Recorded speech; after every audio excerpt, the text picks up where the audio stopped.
નમસ્કાર મિત્રો, મારું નામ ડોક્ટર કિન્નર અવાસિયા છે।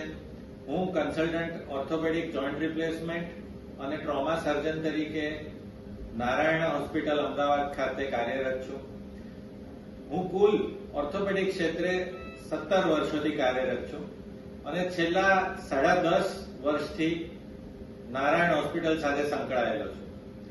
આપ સૌને જણાવતા મને ખૂબ જ આનંદ થાય છે કે નારાયણ હોસ્પિટલ પૂર્વ અમદાવાદની સૌપ્રથમ એવી હોસ્પિટલ છે કે જેમાં AI એટલે કે આર્ટિફિશિયલ ઇન્ટેલિજન્સ દ્વારા સંચાલિત રોબોટિક જોઈન્ટ રિપ્લેસમેન્ટ સર્જરીનો પ્રારંભ થયો છે।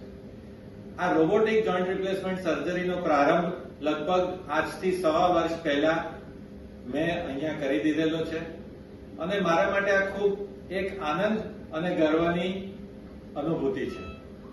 આપ સૌને જણાવતા મને ખૂબ જ આનંદ થાય છે કે રોબોટિક જોઈન્ટ રિપ્લેસમેન્ટ સર્જરીની પદ્ધતિ વડે એક જોઈન્ટ રિપ્લેસમેન્ટ સર્જરી ક્ષેત્રે અમે એક હરણફાળ પડેલી છે।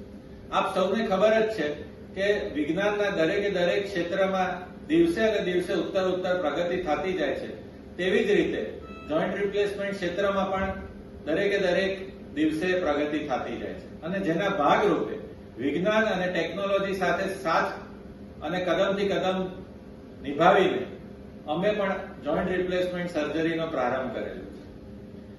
હવે તમને મનમાં સૌથી પહેલા એક સવાલ થશે કે વર્ષોથી લગભગ છેલ્લા 25 થી 30 વર્ષથી ની રિપ્લેસમેન્ટ, હિપ રિપ્લેસમેન્ટના ઓપરેશન સામાન્ય પદ્ધતિ એટલે કે મેન્યુઅલી થતા જ હતા, તો રોબોટિક જોઈન્ટ રિપ્લેસમેન્ટ સર્જરીની જરૂરિયાત કેમ પડી?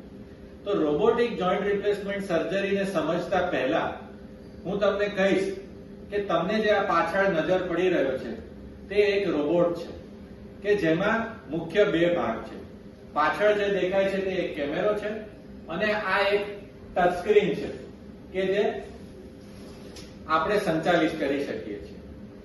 આ રોબોટ અમેરિકાની સ્મિથ એન્ડ નેફ્યુ નામની કંપનીનો છે, જે એક આર્ટિફિશિયલ ઇન્ટેલિજન્સ બેઝડ રોબોટ છે। રોબોટિક જોઈન્ટ રિપ્લેસમેન્ટ સર્જરી કરવાથી પેશન્ટમાં ઇમ્પ્લાન્ટનું પ્લેસમેન્ટ એટલે કે જે સાંધો મૂકવાની જે પદ્ધતિ છે તે વધુ ચોકસાઈપૂર્વક થઈ શકે છે, કારણ કે રોબોટિક પદ્ધતિથી જોઈન્ટ રિપ્લેસમેન્ટ કરવાથી એક્યુરસી વધે છે, સર્જરીની કુશળતા વધે છે, સર્જરી પ્રમાણમાં ઝડપથી થાય છે અને આ બધાથી ઓપરેશન પછીની જે દર્દીની રિકવરી છે તે વધુ ફાસ્ટ થાય છે। ઓપરેશન પછી દર્દીની રિકવરી વધુ ફાસ્ટ થવાની સાથે સાથે એક અગત્યનો પોઈન્ટ એ છે કે દર્દીમાં મૂકવામાં આવેલ સાંધાનું આયુષ્ય વધે છે। મિત્રો, તમને પણ ખ્યાલ હશે કે જેમ કૃત્રિમ સાંધો આપણે મૂકીએ છીએ તેનું પણ એક આયુષ્ય હોય છે કે જે ઓન એન એવરેજ લગભગ 15 થી 20 વર્ષ ચાલે। જ્યારે પણ આપણે રોબોટિક પદ્ધતિથી જોઈન્ટ રિપ્લેસમેન્ટ કરીએ છીએ ત્યારે આ સાંધો 20 થી 25 વર્ષ ચાલે છે, કારણ કે સાંધો મૂકવાની જે પદ્ધતિ છે તેમાં એક્યુરસી વધે છે। તો હું તમને બધાને જ કહીશ કે તમે જ્યારે પણ કોઈ પણ ડોક્ટર એટલે કે કોઈ પણ ઓર્થોપેડિક સર્જન દ્વારા તમને જોઈન્ટ રિપ્લેસમેન્ટની સલાહ આપવામાં આવે ત્યારે તમે નજીકના ઓર્થોપેડિક સર્જનને જઈને કઈ પદ્ધતિથી તમારું ઓપરેશન કરવામાં આવવાનું છે અને કઈ કંપનીનો અને કેવા પ્રકારનો ઇમ્પ્લાન્ટ મૂકવામાં આવે છે, રોબોટિક પદ્ધતિથી કે મેન્યુઅલી કરવામાં આવે છે, એ વિશે જાણકારી મેળવો, તમારા ઓપરેશન વિશે જાણકાર બનો અને જાણકારી મેળવી અને પછી યોગ્ય જગ્યાએ ઓપરેશન કરાવો। Thank you.